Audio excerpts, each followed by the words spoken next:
Hello mga Marikoy, welcome sa aming mini vlog. Samahan nyo nga kami sa aming mga ganap.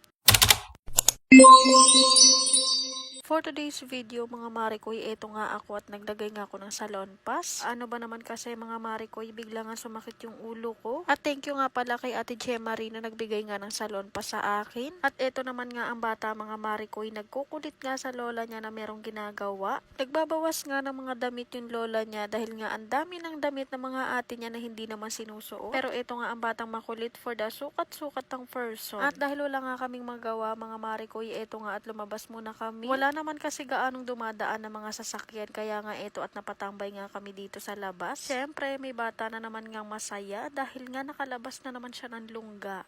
Charot. At kita nyo ba yan, grabe ang tahimik ng kalsada kapag wala nang dumadaan. Inaayos kasi yung kalsada doon sa may dulo kaya ayan, napakatahimik ng kalsada. Sumunod nga itong si Ate Seya sa amin dahil wala lang, gusto lang din yan lumabas. Inip din siya sa loob kaya eto napalabas nga rin ng bata na to. Grabe nga, tuwang-tuwa sila dito dahil nakakatakbo sila sa kalsada. At dahil nainip ako, eto nga at inakyat ko yung speaker dito para nga dito kami magkanta-kanta ni Baby Elise. Syempre magpapatalo ba yan? Malamang hindi. Hiniram ko nga muna itong mic nila Kuya Oman dahil hindi naman nila ginagamit dahil nga wala sila dito. At nagulat nga ako dito kay Ate May dahil biglang nag-aya magkaraoke daw kami. Kaya eto mga Marikoy,